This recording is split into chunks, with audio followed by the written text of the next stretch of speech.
Hello and welcome back to Gen Chem with Dr. J. I'm Dr. Janita Pritchett, and on this channel we talk all things related to general chemistry. On this video, I'm going to be covering basic information related to the subatomic particles that are found within atoms. Let's get started. If you recall from the previous video, we talked about how atoms were defined or thought of as being the smallest indestructible unit.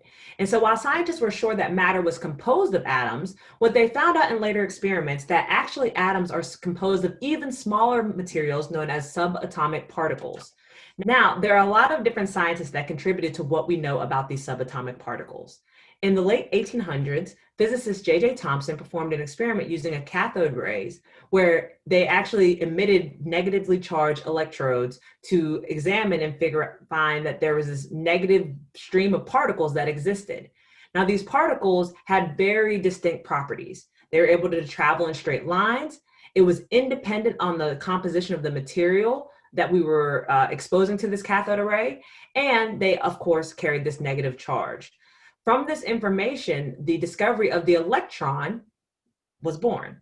Electrons are negatively charged, very low mass particles that exist in the atom.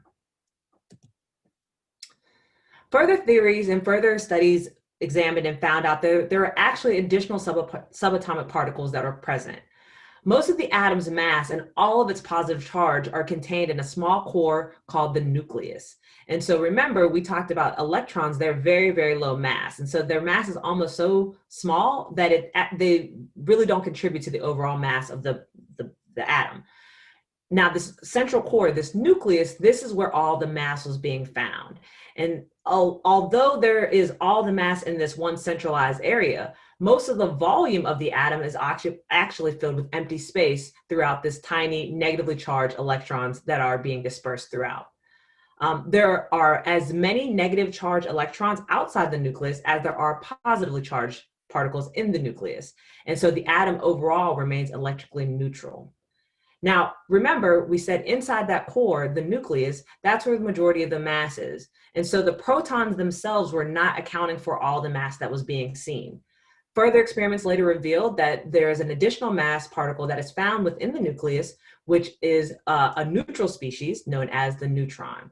So again, what we have here is our central area, our nucleus, and we see our protons and our neutrons found in the center.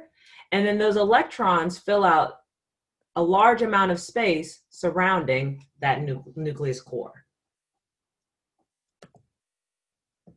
So let's dive a little bit deeper. So atoms are composed of a variety of subatomic particles. Again, that word means smaller than the atom particles. The particles which we'll be concerned with in this class are the electron, the proton, and the neutron. Remember, the proton carries a positive charge, and oftentimes you'll see that indicated as P with a little positive sign. Electrons carry a negative charge, and you'll see that as E with a negative.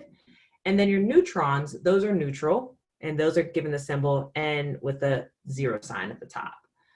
Remember, when we think about the location of these subatomic particles, our protons and neutrons are found inside of the nucleus, and that's where that positively charged center is located. And the electrons form a negatively charged cloud surrounding the nucleus.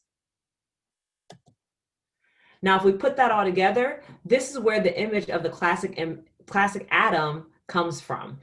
Those neutrons are often shown as if they're orbiting and moving in this kind of cyclic motion. And we're going to learn in later chapters that that's not actually the case of how they travel around that nucleus. But for now, this basic image is what we're going to work with.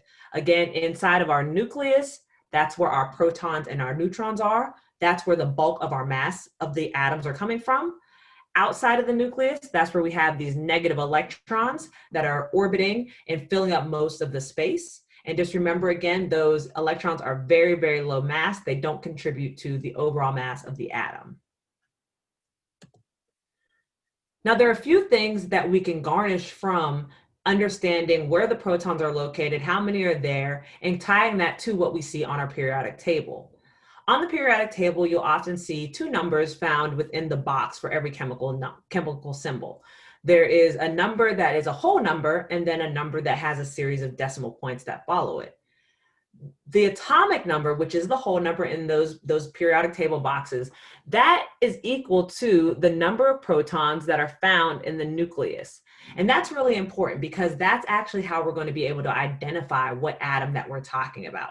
The number of protons is consistent to the element that we're talking about. So when we think about something like oxygen, which has an atomic number of 8, that atomic number is not going to change. So every time we encounter something with 8 protons, we know that we're dealing with oxygen. Okay. Now, if we're dealing with a neutral atom, the number of electrons will equal the number of protons. Remember, our protons are positive and the electrons are negative. So if we have a balance between these two, those are going to be neutral atoms. We'll talk about in a later video what happens when we don't have that balance. Something called an ion is generated. Just for your FYI knowledge, in terms of the mass of these particles, they're really, really tiny. So the neutron and the proton, they have about the same mass at 1.674 times 10 to the negative 24 grams, where the electrons are even smaller than those. They're at 9.11 times 10 to the negative 28 grams, so 4 orders of magnitude smaller. So what that means is, for our purposes, the mass of an atom is equal to the sum of the mass of all protons and neutrons in the nucleus. So again, remember, mass of an atom is equal to our protons plus our neutrons. I hope this video helped you gain some understanding about our subatomic particles. Check in next time for another video that's going to dive in more about different atoms and their properties.